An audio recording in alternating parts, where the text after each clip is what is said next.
Handicapper Steve here, handicapping the racing from Laurel Park here on Thursday. It is the 6th of July, 2023.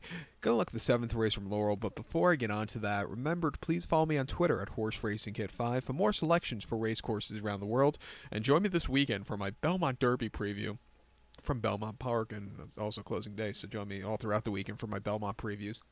Also, join me for my Prairie Meadows preview Saturday. They have the Cornhusker Handicap there, which looks like it's going to be a good race. The Iowa Derby. I'm probably going to look at it for Friday also, so check out those previews there. Indiana Derby. Again, it's just a good weekend of racing. I mentioned it last weekend. Basically, from last weekend on until mid-September, you have some really good racing every week through and through, and of course the Spa is just 1 week away. Can't wait for those races and a Colonial Downs, so it's going to be a good good couple of weeks, like I said. But let's get to the 7th race from Laurel, which is a good race. This is a rescheduled card from last week. They canceled Friday along with New York racing because of the smoke, so they're running this card a week later, and I think it's a good one.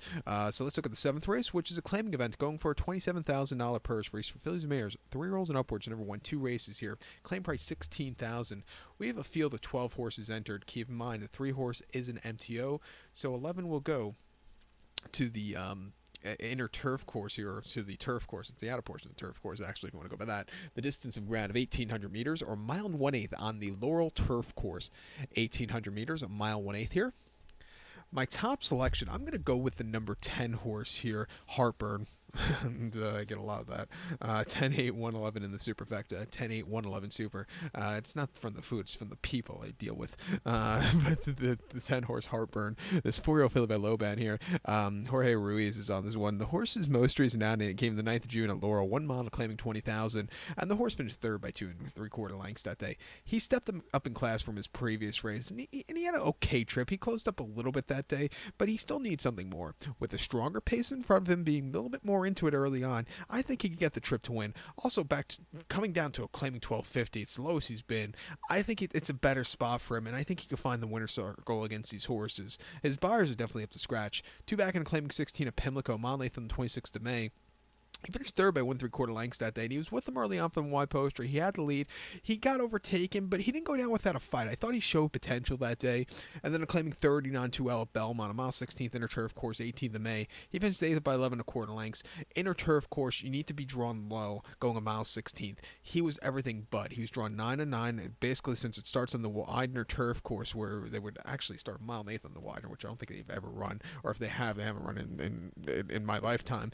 But you're running up against a hedge, and you need to have good position. And this horse he ducked in, it was never happy. It wasn't his day to win. I wonder if the fireworks are getting picked up on the mic from. They have to be, because my desk is vibrating and stuff, and it's ridiculous.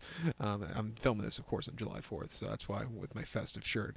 But like I said, the Belmont race, he just wasn't keeping up there. Also, very tough claiming 30. Prior to that, Aqueduct, mile 16th on the inner and claiming 30, not too well again. First off the bench, he then finished third by 5 1/4 lengths that day, and he was with him early on. He got overtaken late, but he ran okay that day. I've seen worse races for a Laurel shipper in New York. And then his final start of the season last year, a mile and 8th here in a claiming 16. He finished 11th by 28 lengths that day. He was very wide. He left from wide post, and he stalked a quick pace, which probably cost him that day. He hasn't won since his maiden victory. That came at Colonial last summer in a maiden 10 over the mile 16th. Won by 3 1/4 lengths that day. He basically won on the front end, a very good race. I would like to see him get forwardly paced here today. Down to the lower class, I think he will win. I think the 8 horse here, Nancy My Love, for Jevion Toledo, is your second likeliest winner, especially at 20 to 1. Definitely going to do a nice exacta box with these 10 exacta box in this race. Most recently at Monmouth in late May, a mile 16th in Main 14, he won by a neck that day. And in the lower division off the bench, he really, took off clear late, a little bit wide, but he got the job done. A little lackadaisical going into the first turn, but other than that, it was still a very good run.